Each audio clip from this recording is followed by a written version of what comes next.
Go for the boring guy? Let me explain. Hey, I'm Amanda. I'm your cautionary tale. Follow me for more single mom advice. I've been through it all. Go to therapy session. My therapist said, you need to go for the boring guy. You two are so beautiful. What's your sign? Capricorn theories. Oh, I could never. No, What's your sign? I'm a Cancer. Oh, I could never. Oh, what's your sign? Pisces. We're the same sign. I could never. Nice to meet you. What's your sign? Aries. Oh, no, we can't work. You're very beautiful. What's your sign? Aries. What's your sign? I'm a Leo. Oh, never mind. What's your sign? I'm a Taurus. Oh, I could never. You can have a what? What's your sign? A Sag. Oh, I could never. I could never. What is the worst experience you've ever had on a date? Damn. I took this broad out to Olive Garden, and she had to go to the bathroom, left her phone unlocked. She said, when I get done eating, come pick me up. To who? Some nigga that had to pay the bill because I ran up out that motherfucker. She was gonna get me. When are we going to talk about the unending pressure of being a married man with kids who works a full-time job? Like, I've had it up to here of having to leave the house between 40, 50, sometimes 60 hours a week to be able to provide for my family, and have my children crying at the door saying, Daddy, don't go, stay here, right? And I go out and I work my ass off. I work in Amazon, right? I stack boxes on the back of a trailer, right? I earn £400 a week doing that, doing a 40-hour week. If I do extras, I get a little bit more than that.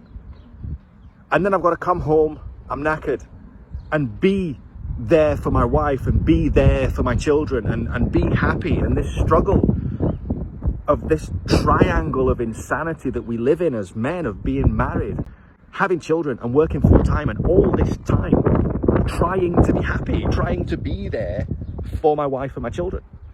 I refuse to do it anymore. I feel like a slave. I feel like my life is not my own, right? And I get home and there are the kids and they're like, oh, Daddy, you're home, and I'm knackered. Single men or men in relationships, y'all gonna need to listen up. What I'm going to say is more than likely going to dampen the mood.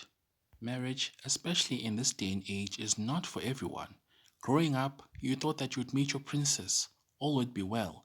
You would be with her with the white picket fence and all three rascals running about with a Labrador on the front porch. This will not be your reality. This man has to break his back in order to make ends meet. I'm not in any way, shape or form making fun of a 9-to-5er, but how much more smooth would his life be if the only person he had to worry about taking care of was himself? The average wedding costs about $30,000. The average cost of a ring is $6,000. That's $36,000, which could be better used into taking care of your basic expenses and the occasional luxuries. What benefits do you get from having him as a friend?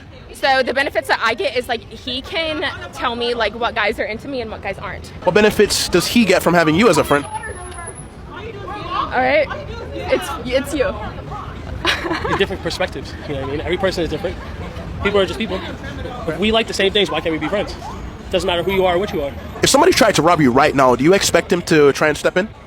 I feel like because he is my friend 100%. If he's going to risk his life for you, what do you think would be an equal benefit for him having you as a friend? I don't even know how to answer the question right now because like I don't know. Honestly, I don't know. Like I said, I don't look at it like that. I do for you what I would do for anybody. So for me, it makes no difference who it is. You know what I'm saying? Like, I don't get any benefit with being friends with her if I was friends with you. Right. Stop dating broke boys who have no ambition, who are not working hard, who are not going anywhere. I mean, and then my term broke boys, I call them the broke boys club on my TikTok. Go for the boring guy? Let me explain. Hey, I'm Amanda. I'm your cautionary tale. Follow me for more single mom advice. I've been through it all and trying to help you avoid the same mistakes that I made. Go to therapy session. My therapist said, you need to go for the boring guy. Like, what do you mean? Like, I want adventure. I want excitement. I just got out of this terrible toxic relationship. She's like, no. She goes, you're used to toxic relationships. That's what you know. You have to retrain your brain. That's actually not the kind of guy you want. You're going to think this guy is boring, but he's not really. You think you want the guy that whisks you off to Hawaii or Vegas. It's helicopter rides like on The Bachelor. No. You want the guy that sets up your bleacher seat before you arrive at your son's baseball game. You want the guy that when you sit down after dinner to watch a show says, whatever you want, babe. You want the guy that when you call him in the middle of the day and he's busy, he still picks up the phone and says, you okay? Everything okay? The only time most of these women think logically is when the dating and attention well has run dry. She's telling you to your face that she loves the a-hole, the dude that emotionally mistreats her.